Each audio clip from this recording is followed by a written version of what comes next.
Hello, fourth grade families.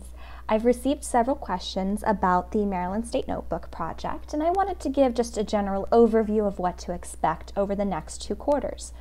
So your child will be doing a hands-on learning activity where they're going to research Maryland and discover new things about its history. This project will take place over the course of this quarter and 4th quarter, with the final project being due sometime in May. Mrs. Ray and I do not give the due date until about a month before it is due. That way we can have a general check-in day with the students, see where they're at, and give them some extra time to work. I believe this project is about 2 test grades for history, so I do encourage the students to do their best. But as long as they follow the instructions in the guidelines that I'm presenting to you, they normally do very, very well. We will be studying 4 Maryland state symbols. The 4 that are listed below are the ones that I plan to present in class. Our state insect, the Baltimore checker spot butterfly, the state bird, which is the Baltimore oriole bird, the state dog, the Chesapeake Bay retriever, and the state flower, which is the black-eyed Susan. I will be doing these in school with your child, so you do not have to worry about any part of this unless the child does not complete it in time during class, and then it'll just be sent home for a little extra homework assignment. However, for the most part, each child manages to finish it within the time frame designated. I will give an initial presentation with facts and research about each state symbol, while your child will take notes. From those notes, each child will write a rough draft, revise that rough draft, and write a final draft. I have the students hand write their rough drafts and revise them physically. That way, they can easily refer to it as they type their final drafts. And parents, you are more than welcome to help them type the final draft. I just expect them each rough draft to match the final draft in their own words and their own research. In addition to those Maryland symbols, we also have them look at a county here in Maryland. This week, I had your child choose which county they wanted to study, and you probably received a paper home. I received many signed pieces back from parents, so thank you, telling you which county they had chosen. That way, I could know that you've already seen it, and then you could put that paper up on your fridge to remind you to start working on this project. This part of the project is completely independent and done by the child at home. They are welcome to research online, at the library, by interviewing relatives, or even traveling to that location. I understand there may be some travel concerns with the pandemic, but I do encourage you, it could be a fun family weekend if you just went and drove around any outdoor areas within the county, just so your child can experience that county as they are researching it. The county report will be about 4 historical sites or places. So what I expect from this is the child will find 4 different places within the county that have historical significance. All I expect is at least 1 paragraph, which is about 3 to 5 sentences, describing that historical place. Some examples are churches, government buildings, farms, and battlefields.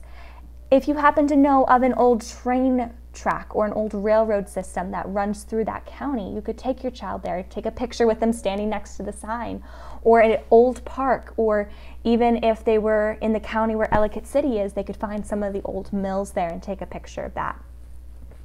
There's a wealth of information in each county, and you can always look online and search through the Maryland government website to find information too. Once you have gotten the Maryland symbols and you've researched the county, you can now start creating your notebook. The format for this notebook is an organization of each content into sections, and I will go further into detail in just a moment about that. We do require a minimum 2-inch binder for just the amount of information the child will be compiling. But please do not send in anything larger than a 3-inch binder. I've had in the past children send in a 4 or 5-inch ring binder, and it's very bulky and hard to manage for them, and sometimes the papers would rip as I'm flipping through it. I don't want to damage all the hard work that they have done. We do require the students to put a clear plastic sheet for each page that is inserted into the binder. So that way their papers don't get messed up while we're grading, or if, as they're working, if maybe a juice falls over and spills on the pages, it's less likely to damage the report. This also helps it to maintain neatness and show the child's diligence there. We also, again, require all reports must be the student's own research and writing, which we will already see with the Maryland symbols and as well with the county reports. So we just want to see that the child is actively working on this assignment. You may recognize this from the history guidelines that were sent home with your child. I do also have a PDF copy of the Maryland Notebook Guidelines found at the very top of the classwork page in Google Classroom. So you can always check there and print off another copy. And Mrs. Ray and I normally will keep plenty of copies at school because students are notorious for losing these guidelines, and we want to make sure you are very well informed throughout the next 2 quarters for them. So you'll notice this bullet point area for the guidelines. As long as your child literally follows and puts each of these items into the book, they are guaranteed a minimum of an A, a 90%.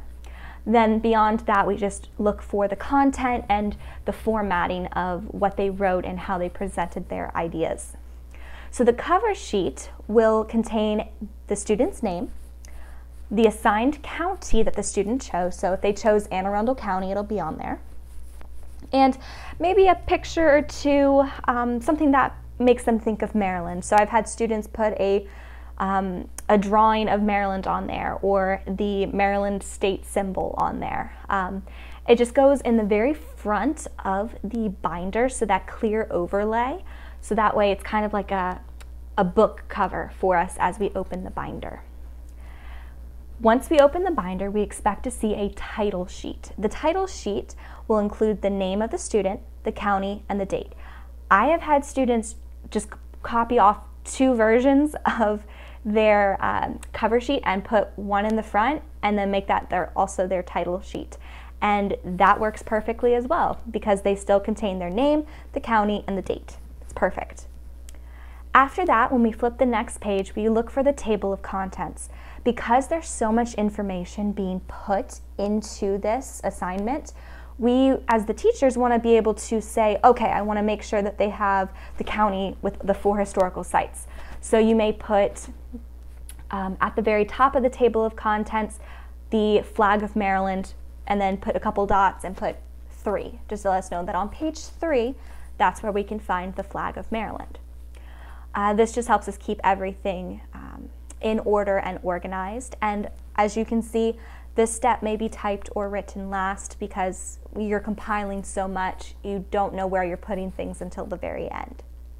The map of Maryland with the county identified. I find that the easiest way to do this is to maybe print off a black and white piece of paper that has a picture of the map of Maryland and have the child just color in the county that they chose. After that, we look for the 4 symbols. So the checker spot butterfly, the oriole bird, the Chesapeake Bay retriever, and the black-eyed Susan. We look for those 4, and the reports should already be done at this point when you start to compile the notebook, because I will be doing them with each student in class. So I will make sure that they have that all completed well before you start to put this entire project together. The flag of Maryland could go with the map of Maryland, just as long as you have the Maryland state flag. That is wonderful. And you must have the child write a report on our current governor. So our current governor is Larry Hogan, and as you're looking at that, they will maybe include a picture of him and maybe write 3 to 5 sentences about what he's done for Maryland when he was elected. Just a brief summary of what he's done for us. After that, we look for their favorite places in Maryland, and I have found that this is the favorite section for all the students because they get to show off their lives. They get to show us their favorite tree, their favorite park, their favorite beach, their favorite ice cream place. anywhere that they think is, wow, I so enjoy going here, I so enjoy interacting here. You could also show a picture of the child in front of the house or the house that they live in. And we do ask as you do that if you could maybe take it kind of as a close-up version just to protect your privacy as well. And all we ask for that, for these favorite places, is not a paragraph, but a maximum of 2 sentences, basically a caption of what the favorite place is and where we could maybe find it. Afterwards, we have our county, where you put your 4 historical places from the chosen county. Pictures are always encouraged because it helps us actually visualize what we are seeing and what we're reading from the child. And the county section will have 3 to 5 sentences per each historical site. And finally, the last thing we check as we're grading these is for neatness and creativity. So the neatness really comes in from, is the binder in good condition? Is it not an old binder that they found in a box under their bed and they threw together really quick? Do they have plastic covers for each page inside the binder? They don't have construction paper used and they glued the items to each one. We want to see a neat and orderly fashion because they are preparing to move into upper elementary even further, and we want them to have that practice of being orderly and neat. And creativity is always encouraged. You'll notice at the very bottom of this slide that we like extra materials, maps, brochures. I've had students draw me pictures of different items that they've thought of. Be creative with this. You can put stickers on each page as you're doing it. Add extra pictures. Anything that you feel would make this project more enjoyable for the child, or if the child has a great idea, we encourage you to pursue that. And the rough drafts will be placed in the back of the binder. So I just ask that you go ahead and make sure that those are there, and I'll also remind the students as we're working with that. So that is the Maryland State Notebook, and I hope you guys enjoy working on this project. Please email me if you have any questions.